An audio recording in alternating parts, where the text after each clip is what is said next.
dengan menyampaikan berbagai kondisi makroekonomi kita dan langkah-langkah strategi pembangunan apa saat ini pada saat menghadapi pandemi. Saya akan coba share screen saja dulu ya.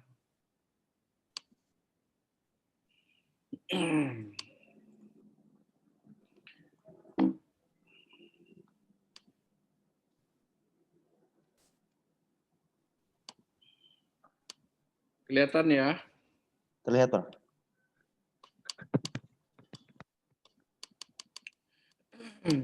Baik, kita mulai saja. Dan bahannya sudah dikirim ke Pak Epul belum ini Pak Epul? Belum, Prof. Ya. Ya ini saya kasih nama tentang digitalisasi. Tapi kita akan bicara tentang makroekonomik dan juga pembangunan.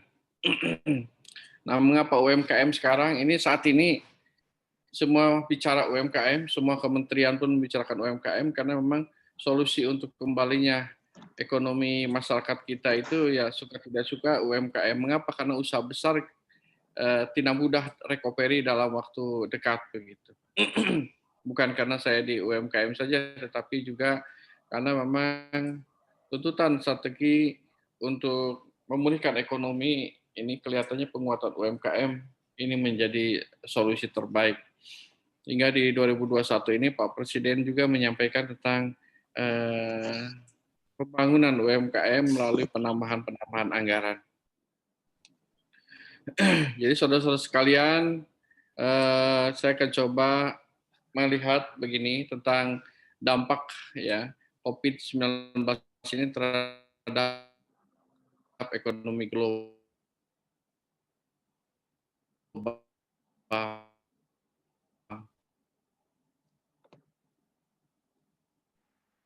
Jadi ini daerah kita di negara kita tapi seluruh dunia.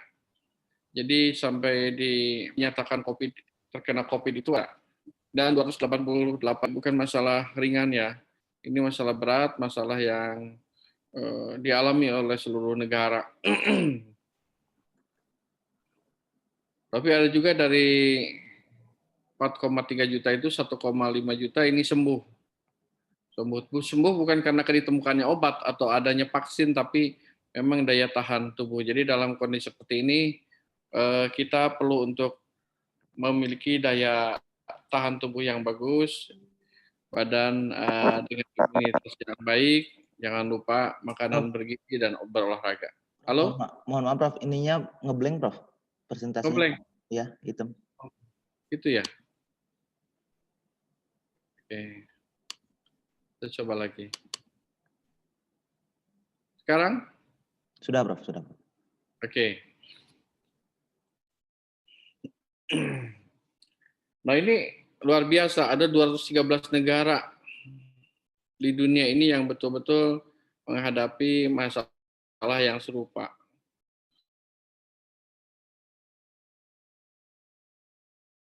Kerugian dunia belajar tentang PDB atau GDP 9 triliun dolar. Itu sama dengan GDP-nya Jerman dan Jepang digabung. Ini angka yang besar sekali. Dampak daripada itu. Nah, kemudian diduga di akhir tahun 2020 ini dunia akan negatif 3%. Kita sendiri di Indonesia kita tahu mengalami kontraksi ekonomi di kuartal kedua itu 5%. Kuartal kedua itu yaitu di bulan di bulan Agustus ya, di bulan Juli. Sedangkan kuartal 3 kita di bulan September kita kontraksinya 3%. Dan diharapkan pada akhir tahun ini di kuartal keempat minimal lah tidak terjadi negatif, malah diduga akan positif. Tetapi secara umum di dalam kurun waktu 1 tahun ini 2020 kontraksi ekonomi mengalami keadaan yang tidak menggembirakan dan dunia mengalami kemungkinan negatif 3%. Jadi kalau di kuartal kedua kemarin kuartal kedua di bulan Juli itu kita kontraksi negatif 5%, Amerika itu negatifnya 32%, Singapura negatifnya 11%, Jepang juga cukup tinggi begitu.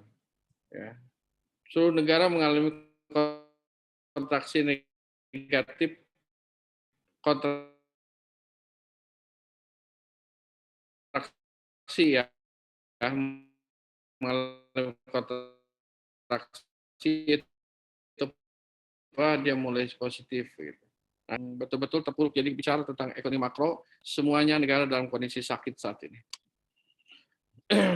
Nah, malah IMF, International Monetary Fund, menyatakan bahwa dampak pandemi ini terhadap perekonomian sebagai worst economic downturn sign degree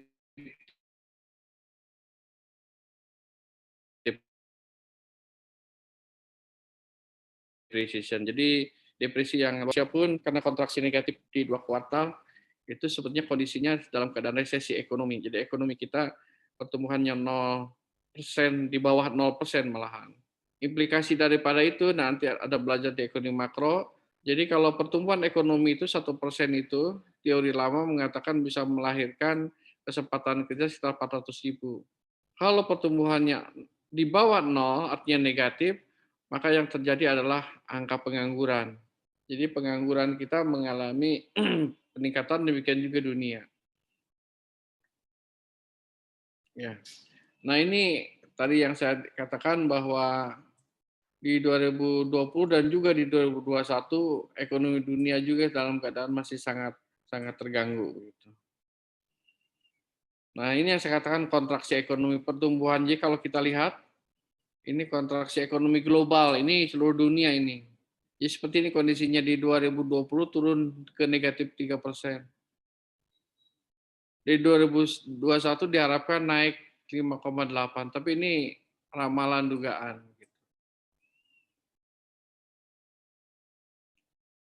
Kemudian, nah coba lihat ini, supaya Anda bisa membaca juga gambar-gambar seperti ini.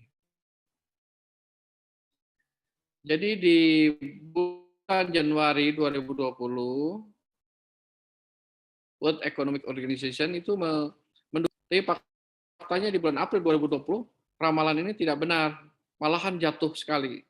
Ya, jadi bagaimana ekonomi kita itu susah diprediksi pada awalnya, kondisi seperti ini. Nah, kemudian bagaimana pertumbuhan ekonomi kelompok negara-negara, ada dunia warna biru begitu. Seperti itu siklusnya. Negara maju, Amerika, Jepang, negara Eropa Barat, lebih dalam lagi begitu. Nah, negara berkembang seperti ini siklusnya biru, abu-abu, dan negara ASEAN untuk 5 negara termasuk kita, ternyata tingkat kedalamannya tidak terlalu sedalam negara-negara maju. Ya. Demikian juga volume perdagangan global mengalami penurunan. Ekspor impor, jadi sekarang menemukan barang-barang impor juga sulit gitu ya, karena memang impor di negara-negara pengirim juga menghadapi masalah. Demikian juga barang-barang ekspor kita agak terhambat. Jadi kalau dari sisi Indonesia saat ini ada semacam keberuntungan begitu ya, tanda petik ya. Karena sekian lama kita selalu mengalami neraca perdagangan itu negatif, artinya ekspor lebih kecil daripada impor. Tapi saat ini relatif seimbang. Karena apa? Karena impornya yang jauh menurun. Impornya yang jauh menurun. Nah, jadi neraca perdagangan juga mengalami penurunan yang cukup drastis sampai negatif 11%. Perdagangan dunia mengalami penurunan. Jadi konklusi dari IMF, International Monetary Fund atau lembaga keuangan internasional mengatakan bahwa perekonomian global diperkirakan mengalami resesi di tahun 2020 dengan resesi diperkirakan mulai terjadi di kuartal kedua. Kuartal kedua itu sekitar bulan April. Dan faktanya saat ini terjadi. Tetapi di tahun Satu akan mengalami pemulihan menuju new normal.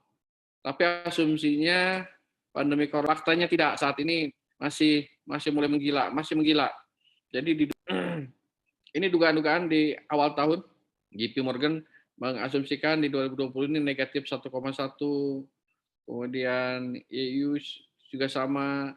Jadi pesimis lah di 2020, dan kalau dilihat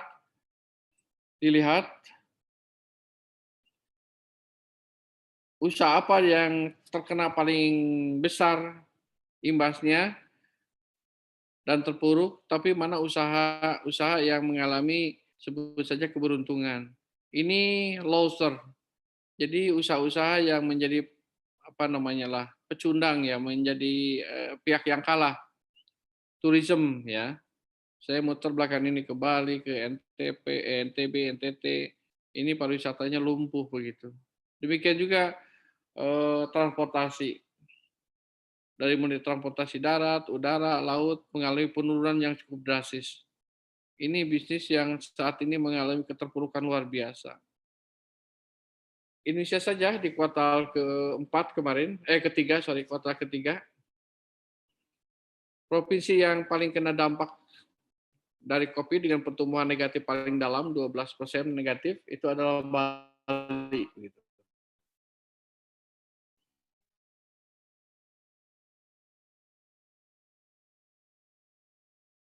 Nasional 3%, Jawa Barat negatifnya 4%. Usaha mana saja juga yang terkena imbas ini, konstruksi, otomotif, kan juga mengalami keterpurukan juga. Pendidikan juga, saat ini Anda belajar di rumah, orang cenderung tidak mau sekolah karena belajar di rumah sama aja. Kenapa harus bayar SPP? Pikirnya begitu. Ini mengalami masalah juga. Gas juga. Tapi ada yang mengalami sebut saja lah hikmah daripada kondisi pandemi ini ya, sebagai potential winners. Jadi sebut sajalah orang yang atau pihak-pihak yang diuntungkan, bisnis pertanian, e-commerce, ICT, kesehatan, food, dan juga layanan kesehatan. Ini adalah usaha-usaha yang diuntungkan lah begitu. Coba kita lihat lagi. Jadi banyak sektor industri terdampak, tapi demand-nya sepenuhnya tidak sepenuhnya menghilang. Ya, jadi permintaannya tetap ada, tapi barangnya nggak ada. Secara umum dunia, ya seperti tadi mengapa Singapura itu terdampak begitu dalam dibanding Indonesia misalnya, karena mereka mengandalkan tourism saat ini terhantam. Demikian juga airlines, maskapai penerbangan juga mengalami penurunan. Bisnis real estate juga mengalami penurunan. Ini secara umum seperti itu. Food, entertainment, retail mengalami penurunan semua. Nah, di Indonesia juga sama. Jadi makanan menurun, industri kreatif menurun, pertanian ya sebetulnya cukup bagus lah. Tapi ini kena dampak. Cuman pertanian dampaknya cukup positif begitu. Angkutan negatif, pengolahan negatif, perdagangan negatif, pariwisata negatif.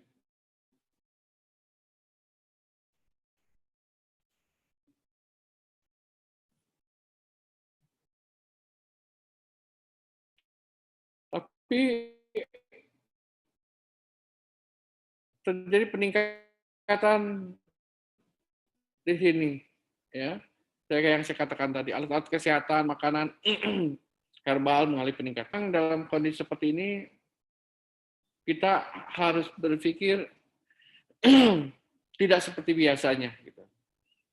Harus melakukan shifting, transformasi, perubahan. Karena apabila menggunakan pola-pola yang lama, ekonomi kita akan mengalami keterpurukan lebih dalam. Dampaknya kepada kemiskinan pun luar biasa. Coba lihat di 2020. Angka kemiskinan melonjak. Dari asalnya hanya 25 juta, sekitar 9,44%, 4%, menjadi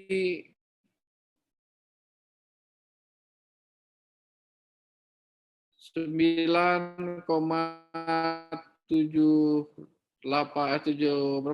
juta orang miskin. Ya, dalam 5 tahun terakhir ini kemiskinan menurun terus. Tapi dari 2020 naik kembali ini. Ini kemiskinan kita dampak pandemi ini. PHK di mana-mana. Dan masyarakat perkotaan ternyata kemiskinan lonjakannya lebih tinggi ketimbang di desa. Gambarnya seperti ini. Jadi disparitas kemiskinan perkotaan dan pedesaan tinggi, tetapi perkotaan lebih tinggi lagi. Jadi angka kemiskinan perkotaan.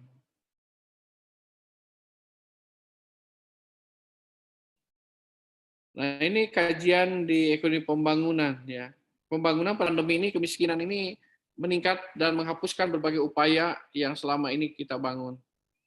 Jadi garis kemiskinan per rumah tangga miskin juga mengalami masalah yang serius. Ini garis kemiskinan nasional seperti ini. Garisnya itu sebesar 454 per kapita per orang. Ya, per tahun. Per kapita per tahun.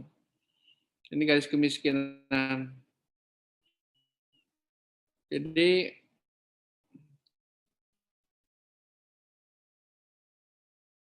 dampak daripada ini garis kemiskinan kita pada bulan Maret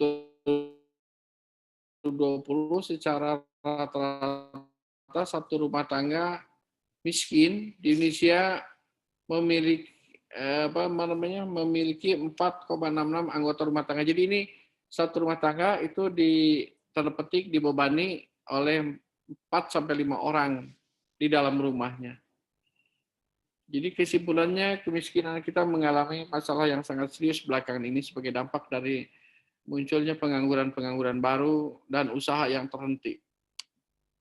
Nah, saudara-saudara sekalian yang saya katakan tadi, saat ini solusinya hanya UMKM, karena usaha besar tidak bisa diandalkan. Maka pemerintah saat ini juga mendorong berbagai upaya dana daya untuk membangkitkan UMKM. Nah, bisa kita lihat bahwa saat ini atau di masa lalu sebagian besar bangsa ini sebetulnya dihidupi oleh UMKM karena pelaku ekonomi nasional besar 99,99% itu adalah UMKM. Usaha besar hanya 5.550 unit saja, 0,01.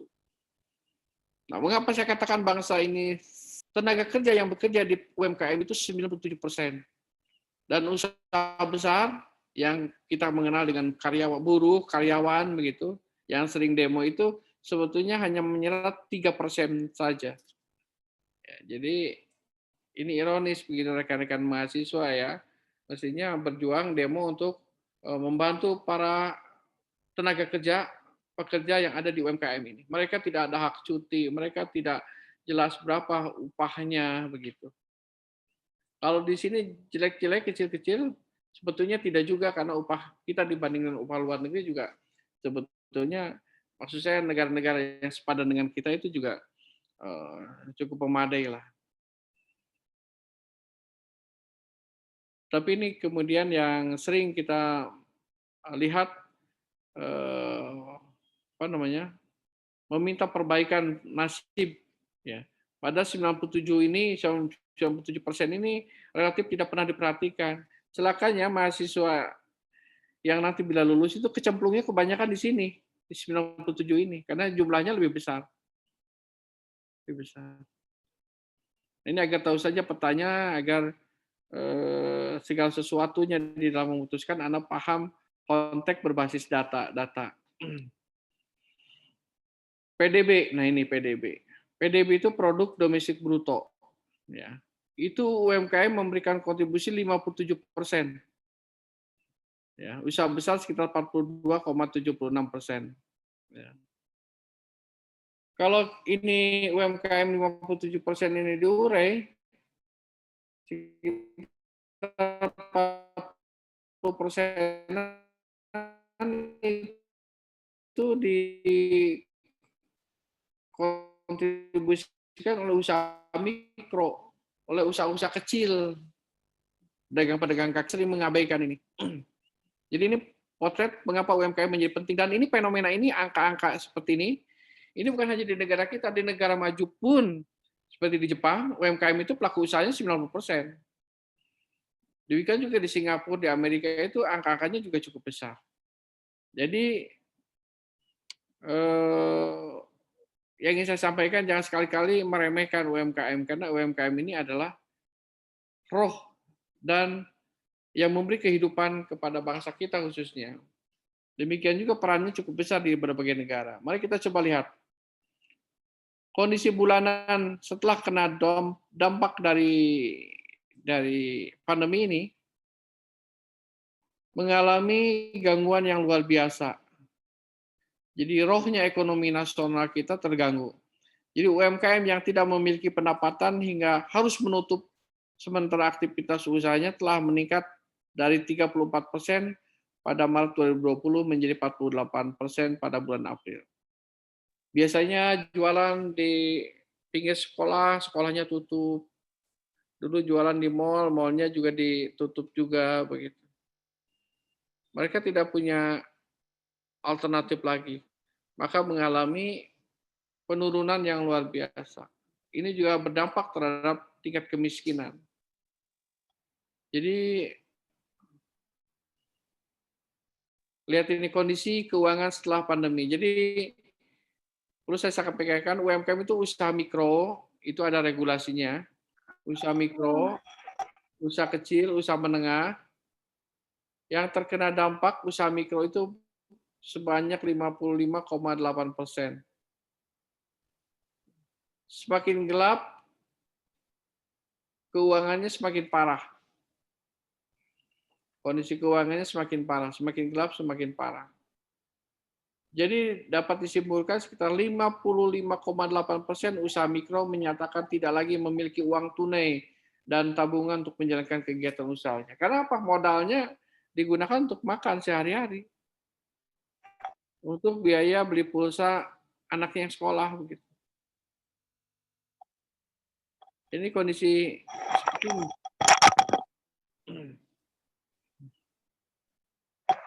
Nah, mari kita coba lihat bagaimana penurunan aktivitas usaha akibat COVID-19 ini. Ya, ini hampir dirasakan oleh seluruh pelaku usaha mikro, kecil, dan menengah.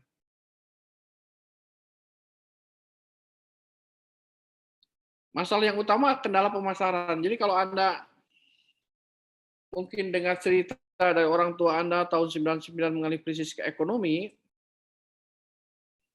demikian juga 2008-2009 juga mengalami krisis ekonomi, ini persoalannya berbeda dengan kondisi saat ini. Dulu orang-orang yang punya mobil mewah, bagus, pakai dasi setiap hari, pergi ke kantor, terkena dampak, dia kembalikan mobilnya ke leasing, dasinya digantungkan, dia jualan nasi kuning di pinggir jalan. Itu 99 terjadi seperti itu. Tapi sekarang boro-boro bisa jualan di pinggir jalan, karena jalannya pun harus dikosongkan. Jadi ada persoalan kendala pemasaran yang luar biasa. Bahan baku juga terganggu, karena pergerakan bahan baku dari desa ke kota terhambat. Demikian juga bahan baku yang dari impor juga terganggu. Nah ini yang menyebabkan usaha-usaha masyarakat mengalami gangguan yang luar biasa. Tidak ada penjualan 36,7%. Ya. Jadi terjadi sebuah pelambatan usaha.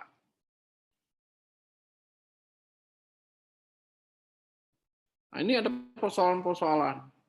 Ada persoalan yang disebabkan tadi ini oleh turunnya permintaan. Orang tidak mau lagi berbelanja di kaki lima, tidak mau lagi jualan di gerobak-gerobak yang keliling komplek begitu. Kan takut kesehatan terganggu dan lain sebagainya. Tapi bahan baku juga berkurang. Gitu. Sumber daya manusia juga berkurang karena banyak yang sakit. Karena krisis ekonomi saat ini bukan hanya ekonomi, tapi diawali dengan kesehatan. Jadi ini yang terjadi dalam kondisi saat ini di makroekonomi kita. Nah, yang dibutuhkan saat ini kondisi normal yang kemarin itu seperti ini dan kondisi pandemi saat ini, maka yang dibutuhkan adalah terjadi shifting, ya, atau ada transformasi, ada perubahan, harus ada perubahan. Konsumen sendiri itu relatif mengalami shifting, ya, jadi sebuah mega shift, sebuah perubahan besar pada perilaku konsumen saat pandemi ini.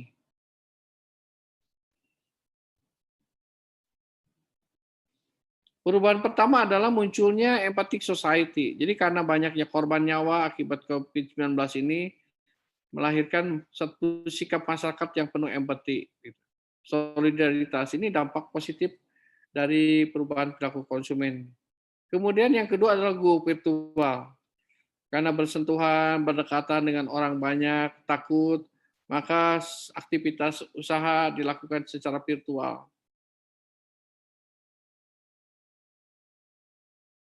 Nah ini bottom of the pyramid. Artinya apa? Di dalam piramid Maslow, mungkin Anda masih ingat tentang stratifikasi kebutuhan manusia. Jadi pada awalnya kebutuhan yang paling rendah itu adalah kebutuhan fisik.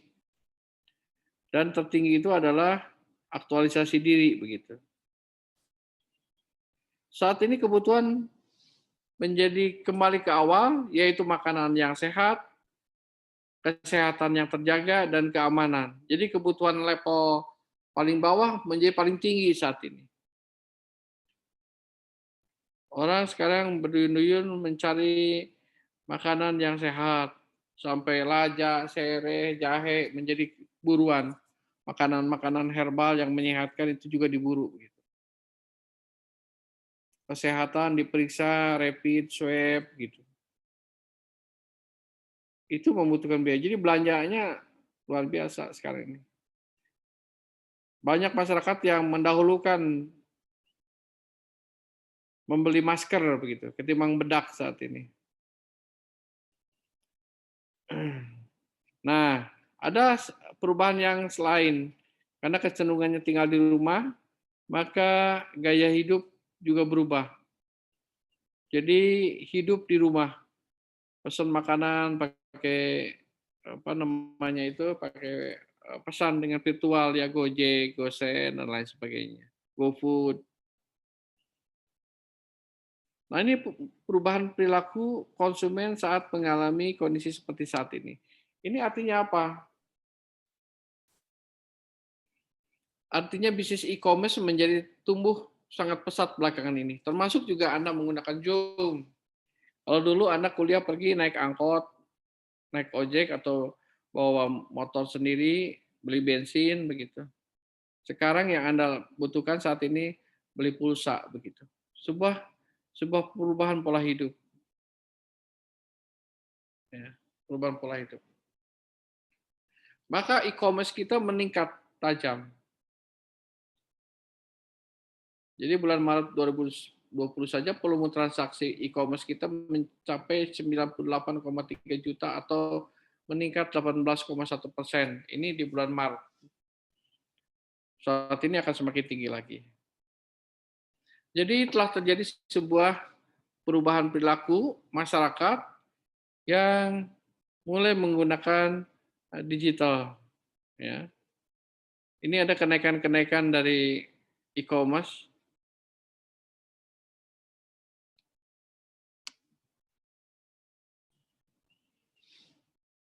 Ini pertumbuhan transaksi digital juga mengalami kenaikan. Jadi intinya data-data ini nanti Anda bisa lihat bahwa telah terjadi sebuah era baru ya, sebuah budaya masyarakat baru yang sangat menentukan arah ke depan. Bisa Anda bayangkan, Anda harus menjadi siap nanti menjadi guru yang mengajar secara daring, suka tidak suka, suka tidak suka. Tentu daring-daring seperti ini lambat laun akan membosankan. Harus dicari kreativitas-kreativitas baru agar menjadi lebih menarik gitu. Nah ini, jadi di kementerian kami saja ada namanya Edu KUKM. Bagaimana pelatihan-pelatihan menggunakan online, ya. Ini pelatihan yang ingin menjadi eksportir, ya. Bagaimana belajar tentang branding. Ini semua menggunakan online dan ini adalah aplikasi-aplikasi yang bisa digunakan. Demikian juga di bidang-bidang yang lain. Ini Bank Indonesia juga melakukan improvisasi materi-materi pelatihan dengan menggunakan digital. Jadi dengan demikian pendidikan-pendidikan yang akan datang, termasuk Anda guru-guru, ini harus familiar dengan sistem-sistem digital ini. Anda akan ditinggalkan bila tidak bisa menguasai ini semua. Baik merancang sebuah proses pembelajaran berbasis digital maupun menyiapkan konten-konten pembelajaran.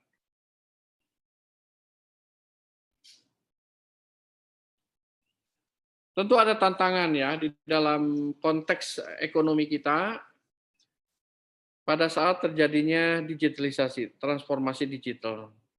Karena pada dasarnya sebagian besar pelaku usaha kita, di dalam hal ini UMKM, yang terhubung ke ekosistem digital pun masih menghadapi tantangan, terutama dalam kesiapan terkaitan dengan tadi, bagaimana mereka memanfaatkan IT ini untuk memasarkan dan memproduksi produk-produk mereka. Jadi ada persoalan mindset di dalam langkah awal ini. Jadi ini tantangan yang dihadapi oleh kita yang paling besar itu adalah tidak dapat terhubung. Produk belum siap online. Dan persoalan-persoalan yang lain yang menyebabkan e-commerce ini tidak terlalu mudah dilakukan untuk semua jenis komoditi dan produk masyarakat kita. Nah, sekarang perlu saya sampaikan apa yang dilakukan oleh pemerintah di dalam upaya memulihkan ekonomi nasional kita. Ini kajian pembangunan ekonomi. Jadi banyak sudah yang dilakukan oleh pemerintah di dalam upaya mengeluarkan masyarakat kita di dalam masa yang sangat sulit ini. Jadi awalnya ini keluar PP nomor 23 tahun 2020. Program-programnya seperti ini. Saya ikut menjadi bagian daripada tim ini, terutama ini kaitan dengan UMKM. Di antaranya belanja APBN, jadi ada subsidi bunga ke UMKM. Ini adalah sebuah kebijakan, jadi kalau pinjam uang ke bank karena butuh modal masyarakat itu, bunganya sebagian dibayar oleh pemerintah. Yang punya utang juga direstrukturisasi, dijadwalkan. Supaya apa? Supaya usahanya tetap jalan. Begitu. Ada pembayaran keringanan-keringanan, ya, dan penjaminan. Jadi kalaupun mau pinjam uang ke bank, pemerintah menjamin pinjaman itu. Ya. Kemudian ada PNM, ada penyertaan apa namanya? Sorry, ini PNM, saya lupa. Apa namanya? Permodalan Nasional Madani, saya lupa.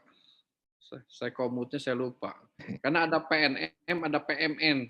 PMN itu penyertaan modal nasional. Ini PNM. PNM ini adalah BUMN yang memang membantu masyarakat di dalam penyediaan modal-modal ya untuk terutama untuk kelompok-kelompok usaha-usaha yang sedang atau baru memulai begitu, PNM, Permodalan Nasional Madani.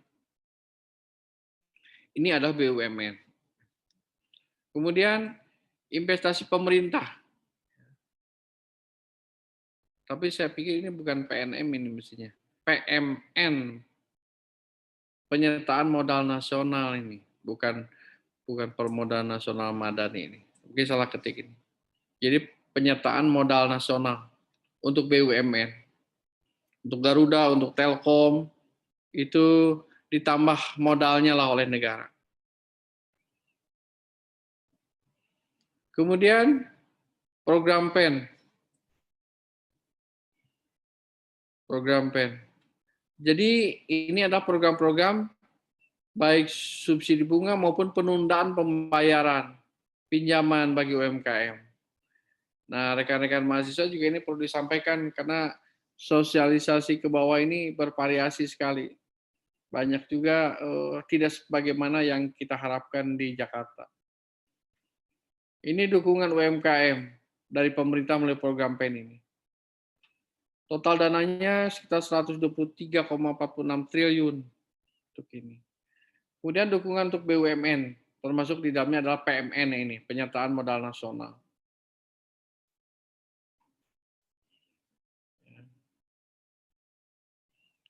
Nah ini ada dukungan yang lain, insentif pajak, ada yang sifatnya non-fiskal.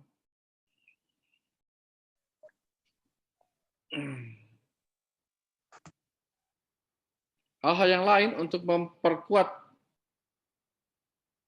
UMKM sebagai tadi itu mayoritas pelaku usaha di Indonesia, dilakukan berbagai program.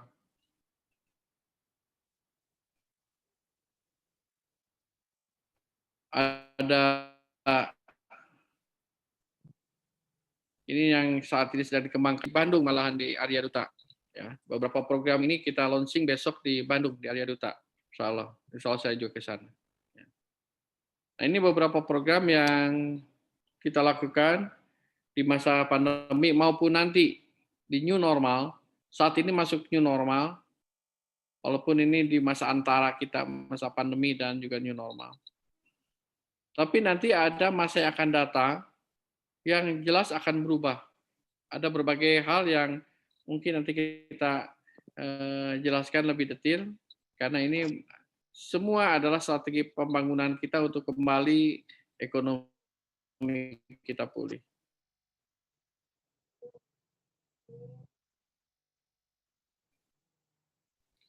Sementara itu dulu, ada yang mau ditanyakan, silakan dikomentari. Pak Epul, silakan Pak Epul. Ya, satu non Prof. Ya silakan, mahasiswa ada yang ingin bertanya? Ada Pak. Ya. Ya. Silakan. Assalamualaikum warahmatullahi wabarakatuh. Selamat pagi Prof. Waalaikumsalam warahmatullahi wabarakatuh.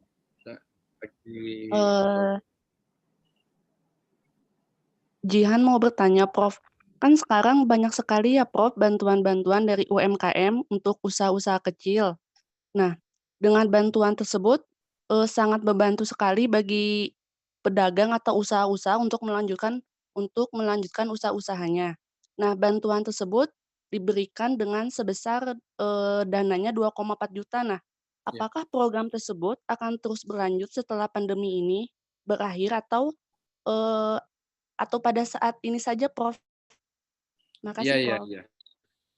Jadi begini, pertama tentang masalah pandemi ini, kita belum tahu kapan berakhirnya ini. Itu satu. Kemudian kedua tentang BPPUM tadi, bantuan presiden produktif untuk usaha mikro. Ini untuk usaha mikro ya, bukan UMKM, tapi untuk khusus usaha mikro. Jadi usaha mikro itu adalah usaha rakyat yang dengan modal tertentu, modal di bawah 10 juta ke bawah. Seperti apa? Pedagang gorengan, tukang bakso keliling, segala macam. Itu kita bantu. Karena apa? Karena usahanya kemarin mengalami stagnasi. Biasa tadi jualan di pusat-pusat keramaian, kan keramaian nggak boleh begitu. Pedagang dekat sekolah, sekolahnya ditutup begitu.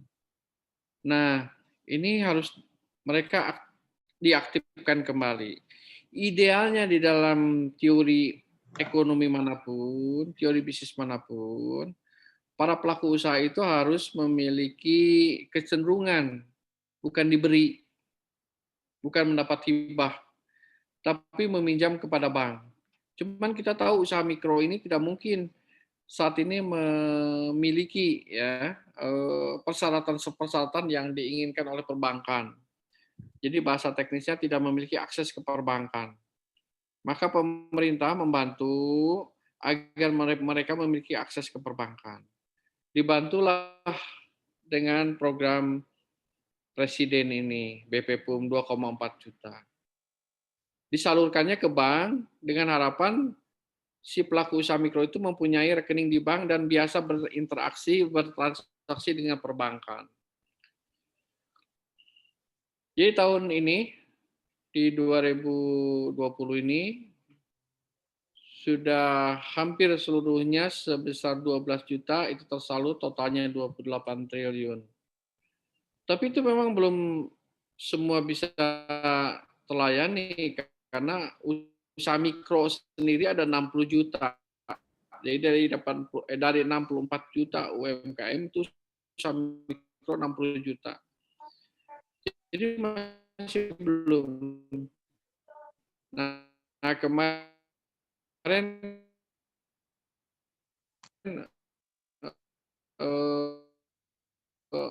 di dalam rapat kerja ke DPR meminta untuk penambahan di tahun 2020 pelaku usaha mikro lainnya.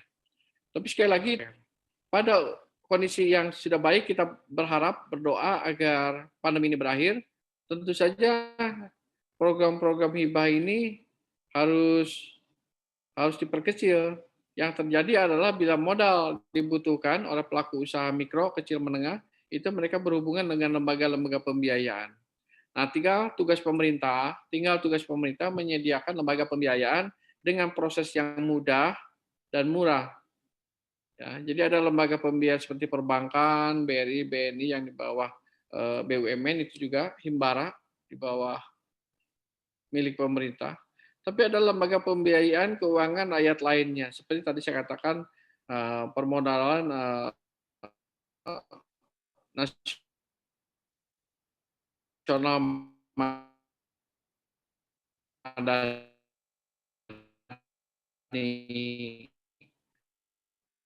Pegadaian, Bahana Pen, itu adalah lembaga-lembaga pembiayaan. Jadi hibah 4 juta per pelaku usaha mikro, itu memang tahun ini 12 juta, diharapkan tahun depan 20 juta. Tapi itu tidak menjadi sebuah kebijakan yang bersifat jangka panjang. Karena program-program hibah ke depan itu akan dikurangi begitu.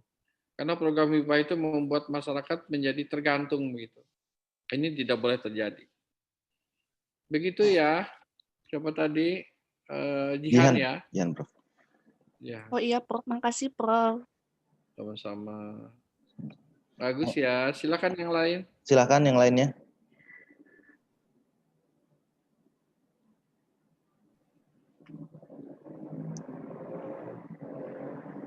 Silakan. Assalamualaikum, Bapak izin bertanya. Silakan. Ya, silakan. Bu, bagaimana sih pandangan Prof tentang UMKM yang belum memiliki badan hukum yang jelas? Oh ya, bagus sekali. Begitu, Ini Pak. bagus sekali pertanyaan ini. Ini kaitan dengan Undang-Undang Cipta Kerja yang saat ini juga banyak dikritisi ya. Kadang-kadang juga mahasiswa, rekan-rekan mahasiswa belum tahu persoalannya, kemudian mengkritisi juga. Jadi begini, di Undang-Undang Cipta Kerja diantaranya, saya ketua panja untuk UMKM ya dari pemerintah. Jadi diantaranya izin-izin tadi itu di Undang-Undang Cipta Kerja itu dipermudah. Kalau dulu saya ingat sekali, saya pun tahu ini, anak saya Rio ya, saat ini di KNPI. Dulu waktu mulai usaha, dia mengeluh, "Pak, belum apa-apa sampai ke kecamatan sudah hampir 800.000 habis, Pak. Masih panjang izin-izin." Dulu itu izin mahal banget dan lama ngurusnya. Sekarang dengan Undang-Undang Cipta Kerja, ngurus perizinan terutama untuk usaha mikro, cukup didaftarkan saja menggunakan online. Jadi dilakukan berbagai cara untuk mudah. Demikian juga untuk usaha-usaha di luar usaha mikro, untuk kecil dan menengah, itu dilakukan dengan satu pintu dengan cara mudah melalui OSS online. Tentu banyak yang protes karena biasanya menerima, mohon maaf, ampau gitu, menerima sogokan. Sekarang sudah tidak ada lagi, mereka nggak nerima tentu saja. Jadi Anda harus jeli dalam melihat persoalan itu ya. Yang protes-protes itu belum tentu dia itu betul-betul atas nama masyarakat, atas nama rakyat. Karena Undang-Undang Cipta Kerja khususnya di UMKM nih, nanti saya jelaskan tentang Undang-Undang Cipta Kerja juga. Jadi berbagai kemudahan diberikan. Supaya apa? Supaya masyarakat tidak susah. Nah, saya di Pak Epul ada buku yang strategi pengembangan UMKM yang saya tulis di 2016 ya, oleh anak saya Redan, saya mengeditnya. Dulu usaha mikro kecil menengah mengalami masalah itu di 3 hal, yaitu ngurus perizinan yang lama, biaya pinjaman modal bila ke bank atau lembaga pembiayaan itu tinggi, susah juga, perlu jaminan. Kemudian juga masalah biaya perjalanan barang-barang, biaya logistik dan transportasi barang dan jasa juga yang mahal. Nah, kaitan dengan perizinan, kaitan dengan tingginya suku bunga, itu sekarang secara bertahap sudah kita atasi. Untuk apa? Agar nanti itu saudara-saudara, teman-teman mahasiswa, apabila saudara lulus kuliah, mau berusaha berbisnis, itu menjadi lebih mudah di dalam mengakses pembiayaan, murah juga membayar jasa pinjaman. Saat ini KUR, apabila Anda mulai usaha, membutuhkan dana, misalnya KUR, itu jasanya hanya 6%. 6%. Jadi kalau bisa ke koperasi, kita dengan dana LPDP hanya 3%. Demikian juga ngurus perizinan. Anda hanya mendaftarkan dulu, tetapi kalau mau berusaha, Anda hanya memperoleh nomor induk berusaha, NIB. Dan itu satu pintu. Dan itu gratis. Jadi itu diupayakan untuk apa? Untuk kesempatan kerja, itu seluas-luasnya dibuka, terutama untuk bangkitnya entrepreneur-entrepreneur muda, pelaku-pelaku usaha, dengan membantu para pelaku usaha pemula ini di dalam perizinan jauh lebih sederhana, lebih simpel, lebih murah. Nah, memang Undang-Undang Cipta Kerja juga mengatur bila mau jadi pegawai, menjadi pekerja di industri-industri besar, maka yang harus ditingkatkan adalah investasinya. Investasinya harus perluas agar apa? Agar semakin banyak perusahaan-perusahaan, pabrik-pabrik yang mau membuka di Indonesia. Hingga Anda lulus sarjana ini bisa berusaha melalui tahapan-tahapan usaha, dari usaha mikro, kecil, menengah, sampai usaha besar, atau bisa menjadi pegawai, pekerja di perusahaan-perusahaan. Karena angka pengangguran kita masih tinggi begitu. Agar tahu ya, pengangguran kita itu sebelum krisis saja sekitar tadi 8 juta. Setiap tahun lulusan lembaga pendidikan itu 2 juta. Permintaan lapangan pekerjaan kita tuh tiap tahun tuh naiknya 2 juta. Nah, maka alhasil sebelum Covid ini, itu setiap tahun kita harus menyiapkan lapangan kerja baru sekitar 2 juta untuk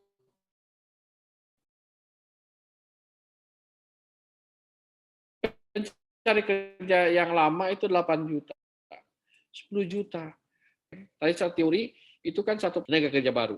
Maka kalau 5% kali 400 hanya sekitar 2 jutaan. Maka selamanya itu pengangguran itu semakin tinggi. Maka Undang-Undang Cipta Kerja ini yaitu membuka kesempatan terjadinya akselerasi perluasan kesempatan kerja baik melalui usaha-usaha mandiri, melalui UMKM itu, ataupun menjadi pekerja di perusahaan-perusahaan besar, tapi tadi bisa merangsang orang untuk menyimpan uangnya untuk berusaha di Indonesia. Nah ini agar kritis, jadi jangan sekali-kali Anda terbawa emosi, terbawa ajakan-ajakan yang memang Anda sendiri tidak paham begitu persoalannya. Kasihan lah begitu. Menurut saya bulan depan saya tidak lagi menjabat di sini, saya kembali ke kampus, saya semakin jernih melihat bahwa persoalan ini bangsa kita sudah mulai benar diurusnya begitu. Jadi begitu ya. Tadi tentang pertanyaan saudara siapa tadi? Christine, Prof. Ya, tentang perizinan ya. Ya, betul. Jadi tolong di searching sekarang informasi-informasi lebih mudah diperoleh bagaimana pelaku-pelaku usaha pemula terutama ataupun pelaku usaha mengurus perizinan itu bisa di searching di internet.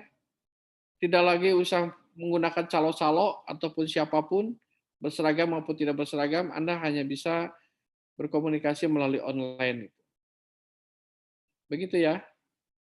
Ada lagi yang lain? Bagus sekali pertanyaannya, kritis. Baik. Terima kasih, Tristin. Silakan yang lain.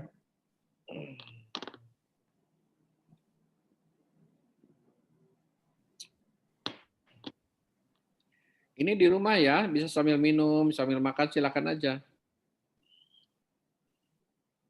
Ada lagi yang lain? Ya, silakan. Yang lainnya, ada yang ingin bertanya lagi? Anik, silakan Nik. Baik, kalau tidak kita coba teruskan ke materi yang lain ya. Nah ini, saya menyampaikan ini. Saatnya kita mulai melakukan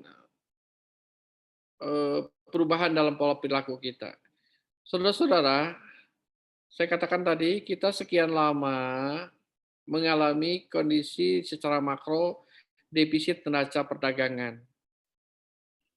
Artinya ekspor kita itu lebih rendah daripada impor. Impor kita terlalu tinggi. Dari mulai buah-buahan sampai kepada bahan untuk obat-obatan itu masih didatangkan dari luar.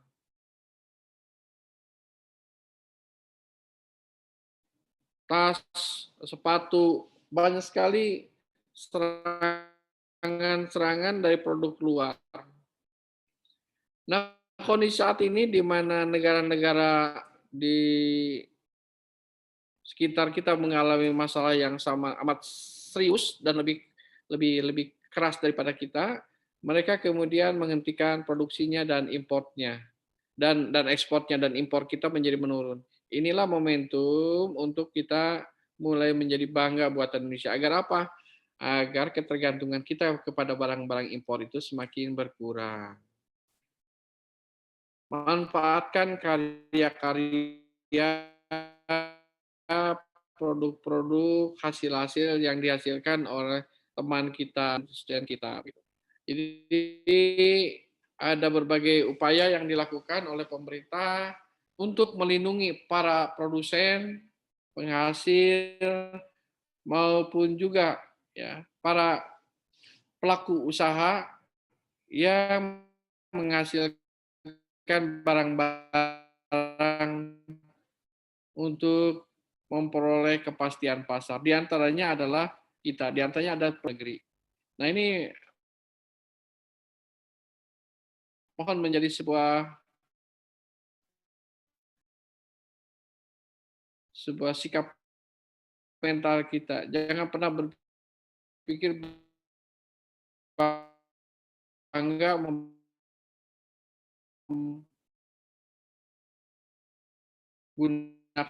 produk-produk luar.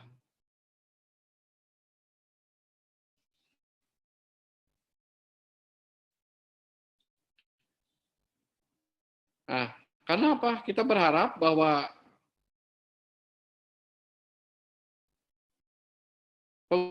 penguasaan teknologi digital oleh pelaku UMKM harus menjadi kuat, karena itu adalah kemudian dijual ke sesama teman kuliah atau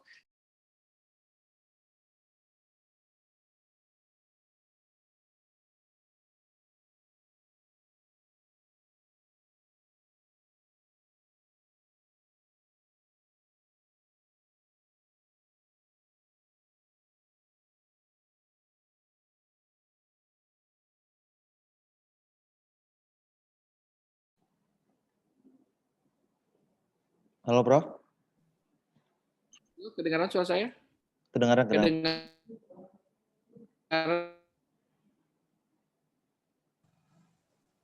Kedengaran suara.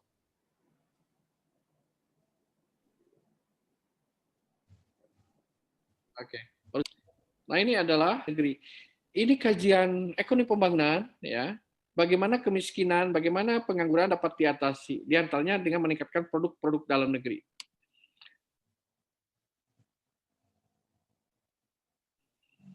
Saya kira data-data ini nanti saya kirimkan ke Pak Epul untuk dikirim ke grup.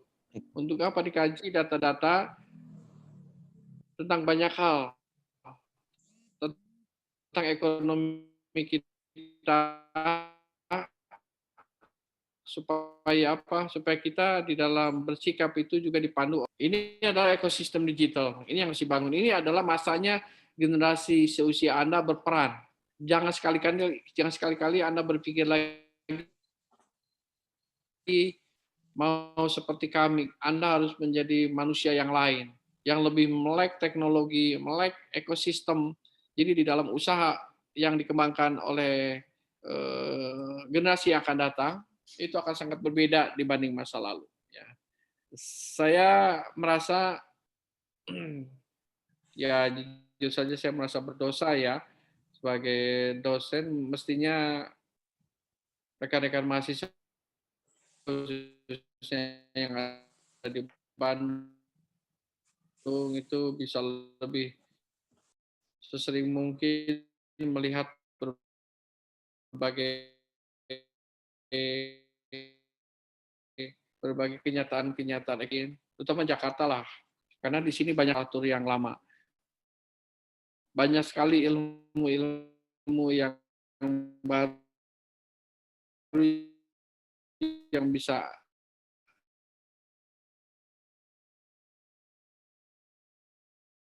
diperoleh karena adanya perubahan-perubahan.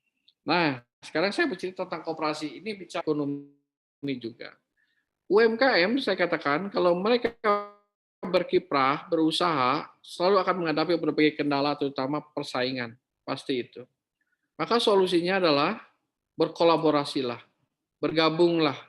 Dengan cara seperti itu, maka pelaku usaha yang bisa hanya membuat dodol, dia buat dodol saja. Sedangkan pemasarannya, bagaimana mengakses pembiayaan, itu koperasi yang mengurusnya. Begitu. Itulah pentingnya berkooperasi. Jadi tujuan berkooperasi pada dasarnya adalah menciptakan agregasi. Agregasi supaya skala ekonomi para pelaku usaha, dalam ini anggota, bisa menjadi lebih baik.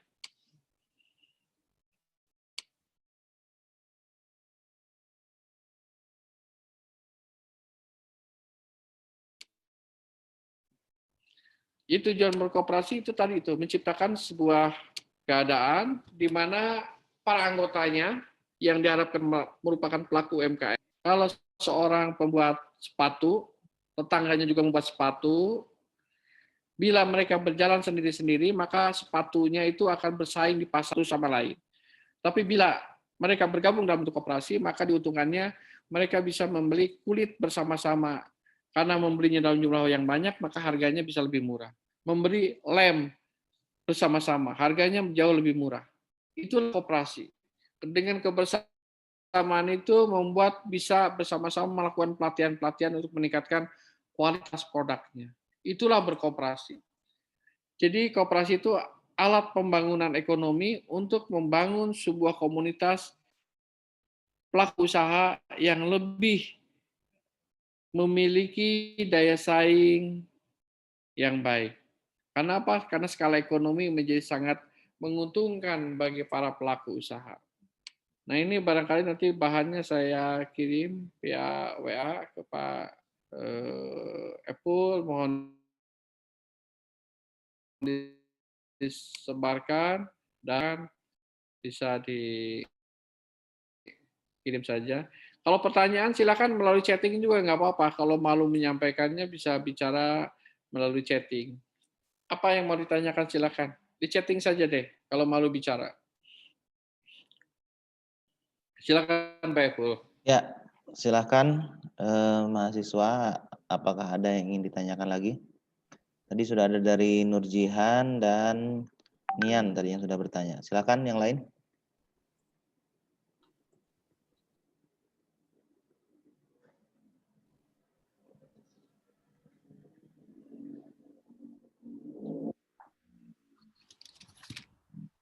Ya, apakah ada?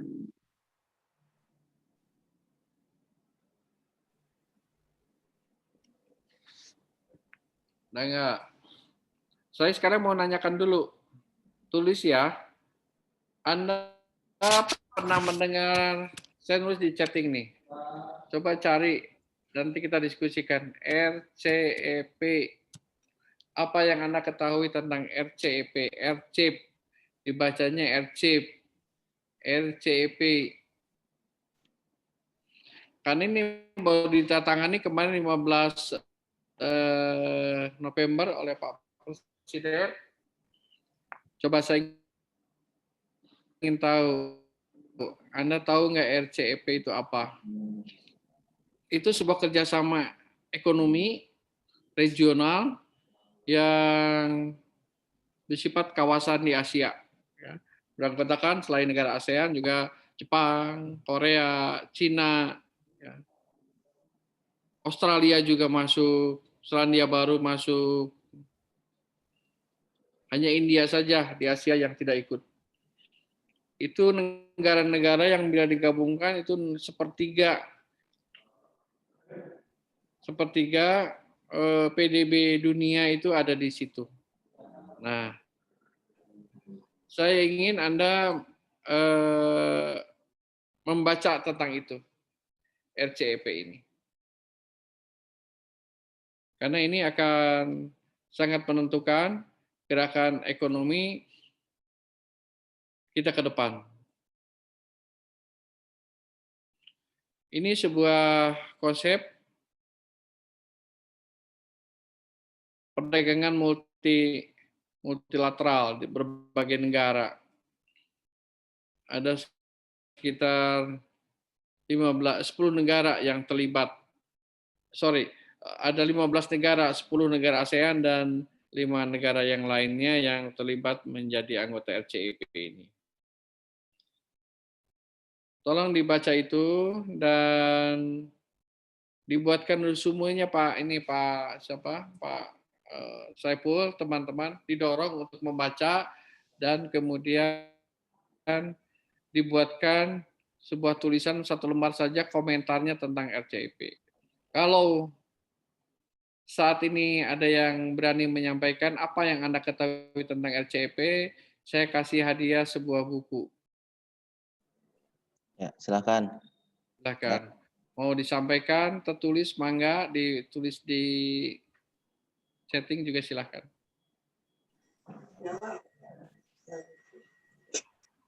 Assalamualaikum. Silakan. Assalamualaikum. Waalaikumsalam Ani.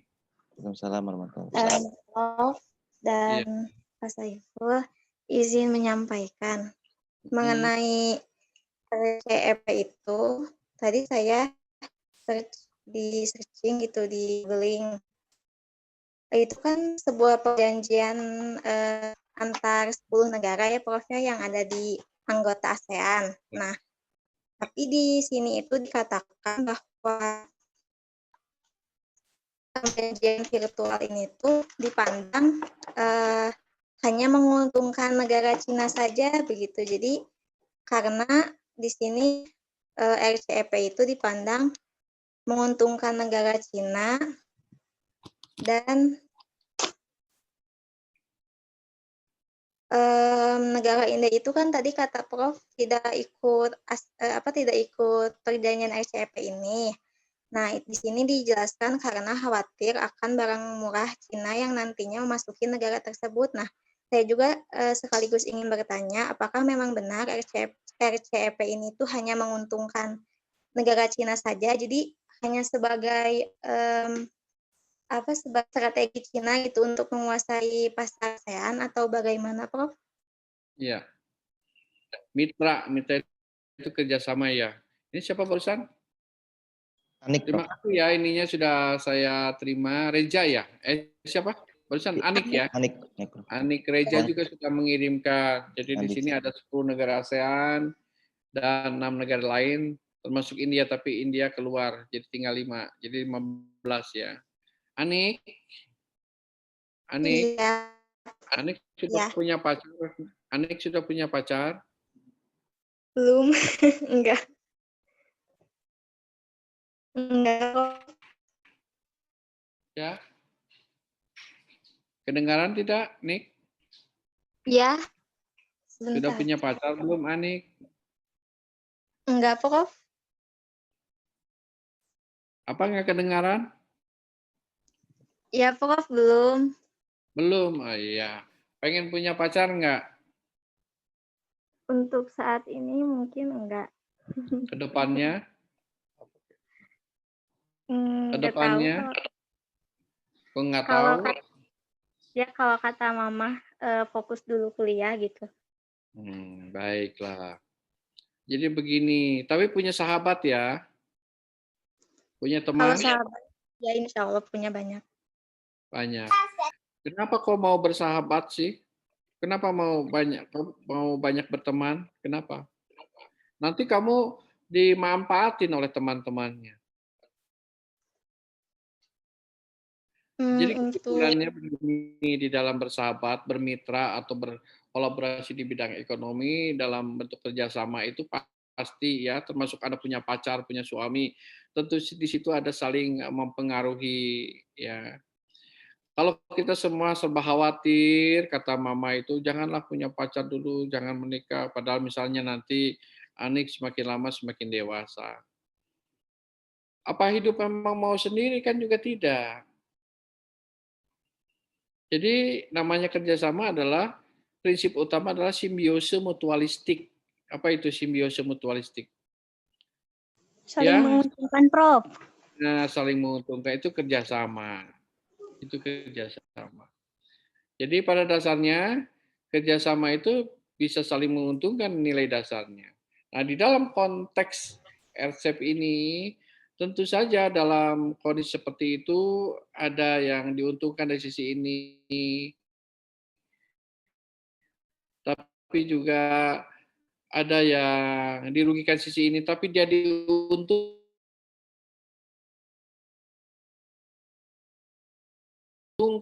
di sisi yang lain. Lateral ini, Indonesia ini bukan sama sekali baru. Dulu di ekonomi ASEAN, kemudian ACFTA ini Cina dan negara-negara ASEAN. Yang ini perluasan dari ACFTA. Nah, faktanya di masyarakat ekonomi ASEAN, MEA itu dulu yang juga ramai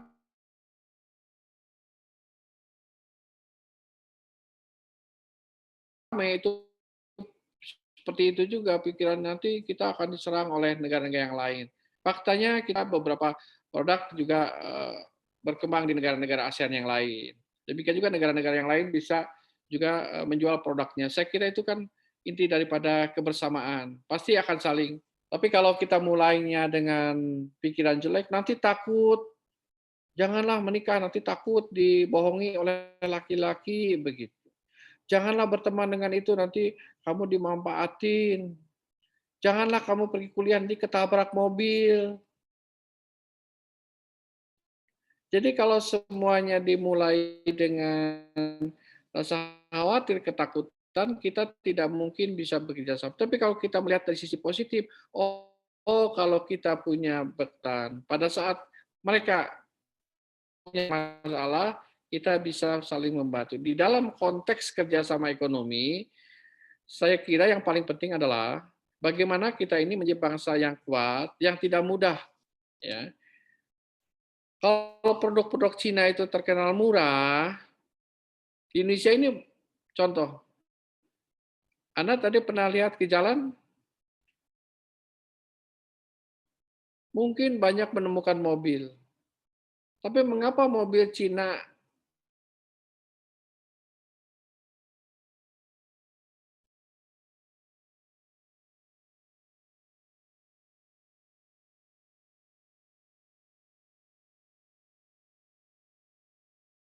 di kita itu laku? Karena apa? Murah sih murah, tapi kualitasnya tidak bagus. Konsumen juga akan mencari barang-barang tidak bagus. Ya, buatlah produk Cina sehebat apapun akan kalah dengan kita. Ya, jadi seperti itu, jangan takut untuk melakukan kerjasama. Pastilah biasa kekhawatiran-kekhawatiran itu terjadi. Ya begitu, Nanik ya. Ini saya lihat ini jawaban-jawabannya Ercep ya, dari Reja, dari Ita, dari Pina ya. Bapak mau Yang izin akan mendapatkan nanti hadiah dari saya sebuah buku bila Anda mampu membuat pendapat sendiri, apapun pendapatnya. Silakan Reja, Ita, Vina, buatkan pendapat Anda tentang itu semua begitu ya. Komentar Anda saja. Ini kan copy paste dari informasi ya saat Anda menggoogling gitu ya. Buatkan statement pribadi Anda terhadap fenomena ini. Silakan siapa saja, di luar Reja, di luar Ita, luar Pina juga berpendapat silakan. Izin menjawab, Pak. Bapak Silakan Lanang. Berpendapat. Lanang. Pak, izin menjawab. Lanang dulu tadi Lanang silakan. dulu ya. Lanang dulu ya. Munculkan wajahnya Lanang. Oh, bentar, Pak. Canman kita nanaon lah. Nggak kelihatan ya? Izin.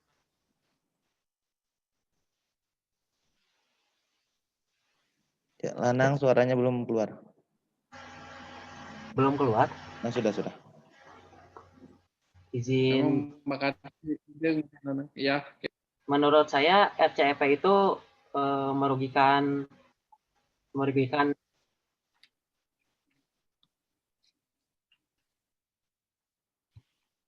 Ya, silakan. produk dari Cina gitu. Itu kan sangat murah gitu. Jadi itu tadi kan sudah dijawab ya Lanang ya. iya.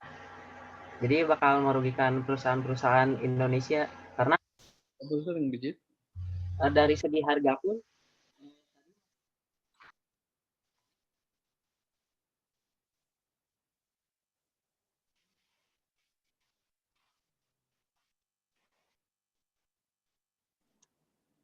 Suaranya nggak kedengeran, Lanang. nggak kedengaran. Ya. Gimana ya? Benar, Pak. Oke, silakan. Dibenerin dulu suaranya. Iya, Lanang ya. Lanang ditulis saja di sini di setting. Silakan Jihan.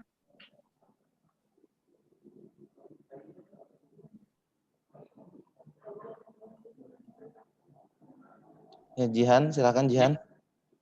Jihan. Jihan kemana? Atau Sasa, ini Prof Sasa juga present. Atau yang lain silakan. Ya, silakan, Cak. Assalamualaikum, Pak. Ya, Suaranya siapa ini? Sasa, Siapa Prof. ini? Oke, belum kelihatan. Suaranya terputus-putus, Caca. Oh, sebentar. Tes. Mana Caca ya? Mana ya Caca? Oh, ini. Ya, Caca. Jelas, Pak? Iya. Jelas, Cak, jelas, Cak. Mungkin yang terhormat Prof. Ruli, Pak Saiful, sama semuanya. Ya. Ya, Pak. Ya, Sasa gimana Sasa? Jelas, Ya, mungkin kalau jelas. ya kalau mungkin untuk tanggapan tadi juga mungkin Iya. sedikit kan oleh Anik sama rekan-rekan yang lainnya juga kan di kolom chat gitu. Nah, saya itu baca di artikel CNN gitu. Saya itu baca bahwasanya Menteri Perdagangan Agus Suparmanto itu optimis menandatangani RCPE ini. Nah, karena bagi kata Pak Agus ini tuh bahwasanya ini tuh akan membawa keuntungan bagi Indonesia. Nah, manfaatnya itu meningkatkan partisipasi Indonesia dalam rantai nilai global dan meningkatkan PDB Indonesia. Nah, emang jika dilihat kan setiap kerjasama itu pasti memiliki dampak positif dan negatifnya ya Pak ya. Iya. Nah, mungkin ini sama Bapak Agus itu dampak positifnya bagi Indonesia gitu. Nah, mungkin izin bertanya juga ke Bapak. Nah, menurut pandangan Bapak, dengan kerjasama ini tuh apakah sangat dapat mempengaruhi perkembangan Indonesia tidak gitu? Karena kan ya kalau misalnya dicari kelemahannya mungkin cukup banyak juga mungkinnya di internet gitu, kelemahan mengikuti kerjasama RCPE ini tuh gitu. Nah, bagi Bapak apakah ini tuh memiliki keuntungan yang sangat mempengaruhi Indonesia atau tidak gitu? Mungkin itu yang saya tanyakan, Pak. Terima kasih. Iya. Suatu saat tentu saja kerjasama itu diharapkan menguntungkan dan berdampak baik bagi negara kita, ya. Karena dengan kerjasama itu memungkinkan produk-produk kita itu bisa masuk ke negara-negara tersebut dan laku terjual. Itu yang paling penting, ya. Tentu saja di dalam perkembangannya ada resiko-resiko. Saya katakan tadi bahwa kita tahu bahwa tujuan bersekolah itu penting, maka tiap pagi Anda pergi ke sekolah sejak kecil seperti itu. Tapi sebetulnya kan resikonya ada. Tadi bagaimana kalau becanya terguling, kalau naik angkot-angkotnya tabrakan, ada resiko pasti ada. Yang paling penting adalah tadi kita yakin bahwa apa yang kita lakukan itu baik. Kemudian yang kedua, eliminir atau mengurangi berbagai risiko yang kemungkinan ada. Dengan cara apa? Kalau kita masuk angin, jangan salahkan anginnya, karena daya tahan tubuhnya kita yang lemah. Maka dalam kaitan dengan ini, maka kondisi ekonomi kita, kalau perdagangan kita yang akan dirugikan, maka kita perkuat agar kita bisa bersaing. Inilah fungsi daripada lembaga pendidikan agar masyarakat menjadi lebih paham, lebih ngerti, lebih cerdas menghadapi perubahan-perubahan yang terjadi. Ya, seperti itu. Sasa ya. Ya, Prof. Makasih banyak ya, Prof. Ya. Maksudnya, Terus berpikir optimis, berpikir untuk kita menjadi lebih berhati-hati, untuk kita menjadi pemenang dalam setiap dalam setiap era. Dan saat kita bersama-sama berjuang dengan pihak manapun. Kalau Anda di kelas berteman dengan 50 orang siswa, yang lain diharapkan Anda menjadi orang yang paling hebat di antara teman-teman yang lain. Kalau Anda menjadi bagian daripada negara-negara yang lain, jadilah negara kita menjadi negara yang terhebat dibanding negara yang lain. Dengan itulah membuat kita menjadi lebih percaya diri, lebih kuat, dan tidak ditakut-takuti. Ketakutan itu sebenarnya penyakit orang bodoh. Sebagian adalah kewaspadaan memang. Jadi, cerdaskan pikiran kita, waspada harus begitu. Itu saja, dan untuk tadi komentar dari Sasa, saya hadiahi buku, nanti saya titipkan ke Pak Epul ya. untuk Sasa. Enggak, Prof. Baik. Terima kasih ya. Itu saja karena ini sudah masih ada lagi? Ada lagi yang ingin bertanya, silakan. Terakhir mungkin. Cukup ya. Baik, Prof. Baik, terus maju berkembang. Amin. Jangan putus asa, terus semangat. Karena kita sama-sama, ini ada siapa ini? Tristinianti. Menurut saya kemitraan ekonomi negara jika dapat menjaga kerjasama seperti momen. Nah, ini juga bagus nih, Tris. Jadi layak juga mendapatkan Apple ya, saya titip nanti ya. Mangga, Prof. Mangga, Prof. Pertama, ada 3 pelajaran di dalam menghadapi pandemi ini. 1, tetap kreatif. Zamannya sudah berubah. Kreatif. Yang kedua adalah kolaboratif. Kerjasamalah dengan banyak pihak, banyak orang. Karena apa? Dengan demikian kita bisa memberikan sharing, kontribusi. Ya. Jangan menutup diri karena kekhawatiran-kekhawatiran itu.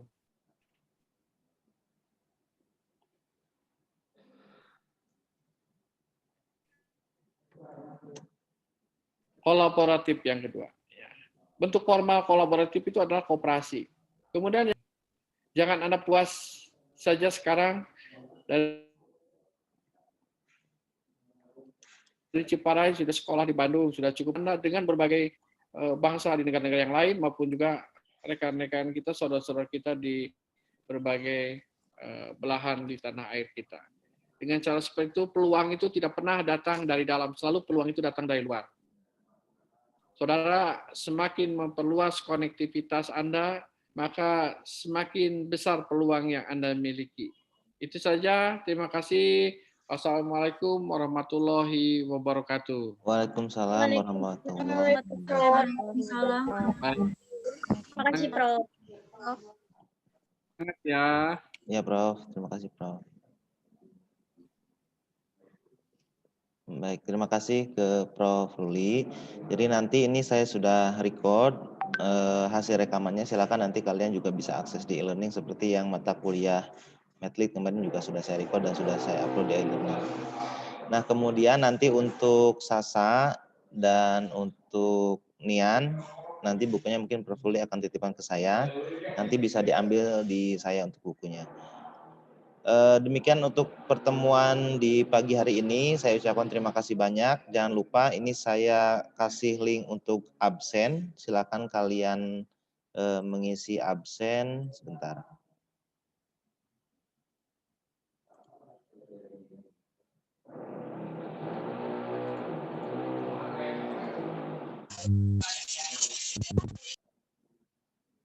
Ya, silahkan mengisi absen.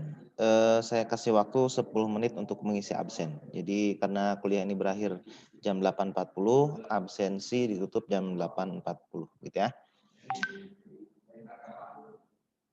Ini sudah ada 140 peserta di sini. Nanti silahkan di absen saja. Ada pilihan mata kuliah. Kalau yang 2018 berarti mata kuliahnya ekonomi mikro, yang 2019 mata kuliahnya ekonomi pembangunan. Baik, sebelum saya tutup ada yang tanyakan terlebih dahulu? Silakan. Assalamualaikum Bapak, izin bertanya. Ya, Nik. Bapak mau nanya mengenai yang tugas kelompok yang itu Pak, yang mata kuliah mikro itu gimana Pak? Ya, untuk Yang yang kelompok ya. Ya, yang mikro nanti kita minggu depan web meeting untuk penjelasan yang mikro ya. Saya sudah siapkan bahan-bahannya. Nanti kita mulai berarti 2 minggu setelah ini untuk tugasnya. Ya. Oh, ya. Makasih Pak. Ya, sama-sama Nik. Ya, baik, silahkan dicek di chat linknya dan silahkan diisi absen sampai jam 8.40. Tidak ada perpanjangan ya. Terima kasih sekali lagi. Saya tutup kegiatan ini dengan ucapan hamdalah. Alhamdulillahirabbil alamin. Billahi taufiq wal hidayah. Wassalamualaikum warahmatullahi wabarakatuh. Waalaikumsalam warahmatullahi wabarakatuh. Waalaikumsalam warahmatullahi wabarakatuh. Waalaikumsalam warahmatullahi